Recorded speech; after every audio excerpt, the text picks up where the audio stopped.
ఆ 100 crores కొట్టాలి అని డ్రీమ్ చేసిన పిల్లోడు, ఆ 100 crores కొట్టిన పిల్లోడు మళ్ళీ 200 crores కొడతానని ఓ సినిమాకి చెప్పాడు.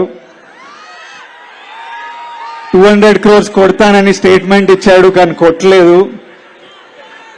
ఈ రోజు వరకు నాతో ఎంతో మంది అలాంటి స్టేట్మెంట్ ఎందుకు ఇచ్చావు, అలాంటి స్టేట్మెంట్ ఇవ్వడం తప్పు, అలాంటి స్టేట్మెంట్ నీ వయసులో నీ కెరియర్లో అది యారోగెన్స్ లా అనిపిస్తుంది, అలాంటివి మాట్లాడొద్దు అని ఎంతో మంది ప్రేమతోని కోపంతోని ఈ రోజు వరకు చెప్తూ ఉంటారు. కానీ ఈ రోజు నేను చెప్తున్నా, 200 crores కొడతాననే స్టేట్మెంట్ ఇవ్వడం తప్పు కాదు, 200 crores కొడతా అని స్టేట్మెంట్ ఇచ్చి కొట్టకపోవడం తప్పు. దానివల్ల నేను ఎన్నో తిట్లు వింటుంటా, ఎన్నో ఇన్సల్ట్లు వింటుంటా. I deserve it. నేను 200 crores ఏదో రోజు కొడతాను. అది కొట్టే వరకు మీరు ఎంతైనా తిట్టండి, నేను పడుతుంటా.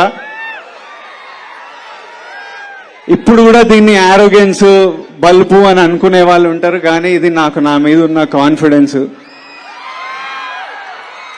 నా నమ్మకము. ప్రతిరోజు బెడ్ లేచినప్పుడు అదే నమ్మకంతో లేస్తా, పనికి వెళ్ళినప్పుడు అదే నమ్మకంతో వెళ్తా, ఇక్కడ నిలబడ్డప్పుడు అదే నమ్మకంతో నిలబడతా.